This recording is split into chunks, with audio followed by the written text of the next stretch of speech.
राधा कृष्ण की अमूल्य भक्ति, एक आंसू जिसने वृंदावन को बदल दिया।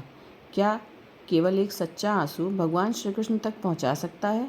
क्या एक साधारण भक्त की पुकार पर स्वयं राधा रानी और श्याम सुंदर उसकी सहायता के लिए आ सकते हैं? आज की कथा एक ऐसे निर्धन भक्त की है जिसके पास धन नहीं था, वैभव नहीं था, केवल अटूट विश्वास था। और उसी विश्वास ने एक ऐसा चमत्कार किया जिसे देखकर पूरा वृंदावन राधे राधे के जयकारों से गूंज उठा। आइए श्रद्धा और प्रेम के साथ इस दिव्य कथा का आरंभ करें। वृंदावन से कुछ दूर एक छोटे से गांव में माधव नाम का एक युवक रहता था। उसका घर मिट्टी का था, कपड़े साधारण थे और भोजन भी कभी मिलता कभी नहीं। लेकिन उसके हृदय में एक अनमोल धन था, राधा कृष्ण के प्रति अटूट प्रेम।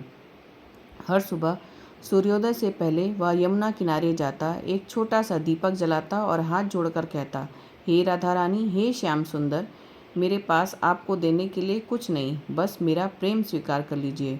गांव के लोग उसका मजाक उड़ाते। भक्ति से कभी किसी का पेट भरा है? माधव मुस्कुरा देता, जिसका पालन स्वयं श्री कृष्ण करते हैं, उसे किसी और सहारे की आवश्यकता नहीं होती। एक दिन गांव में भयंकर सूखा पड़ गया। खेत सूख गए, कुएं खाली हो गए, लोगों के घरों में अन्न समाप्त होने लगा। गांव के कई लोग वृंदावन छोड़कर जाने लगे, लेकिन माधव ने मंदिर जाना नहीं छोड़ा। उसने भगवान के सामने बैठकर कहा, प्रभु, यदि आपकी इच्छा है यह, तो इसे भी मैं प्रसाद मानकर स्वीकार करता हूँ।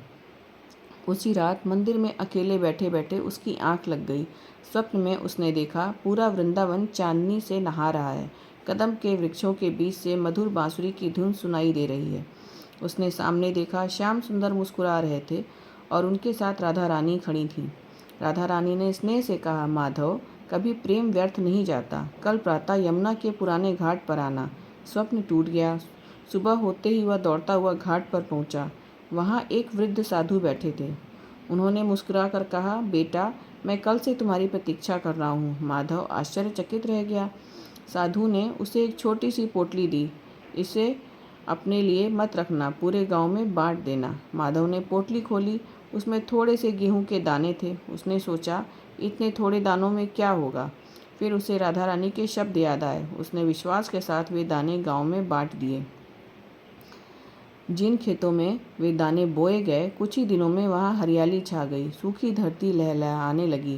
कुओं में पानी लौट आया। गांव वाले आश्चर्य से भर गए। सब लोग माधव के पास आए। तुम्हें यह वरदान कैसे मिला? माधव ने विनम्रता से कहा, यह मेरा नहीं, राधा रानी और श्याम सुंदर की कृपा है। उस दिन से पूरे गांव में प्रतिदिन संध्या के समय भजन होने लगे। लोगों ने धन पर नहीं, भक्ति पर विश्वास करना शुरू कर दिया। कहते हैं कि कई वर्षों बाद जब माधव ने अपने जीवन की अंतिम सांस ली, तब मंदिर में अपने आप घंटियां बजने लगी। भक्तों ने अनुभव किया कि दूर कहीं बांसुरी की मधुर धुन गूंज रही हो, और किसी ने धीरे से कहा, श्याम अपने भक्त को लेने आए हैं। उस दिन वृंदावन की हवा भी जैसे राधे राधे का कर रही थी। इस कथा से मिलने वाली सीख, सच्ची भक्ति में दिखावा नहीं होता। भगवान धन, रूप या वैभव नहीं देखते, वे केवल निष्कपट प्रेम और अटूट विश्वास देखते हैं। जो भक्त कठिन परिस्थितियों में भी उनका स्मरण नहीं छोड़ता, उसके जीवन में ईश्वर किसी न किसी रूप में आशा का प्रकाश अवश्य लाते हैं।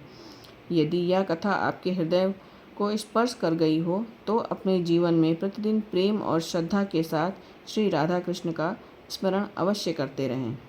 राधे राधे। जय श्री कृष्णा।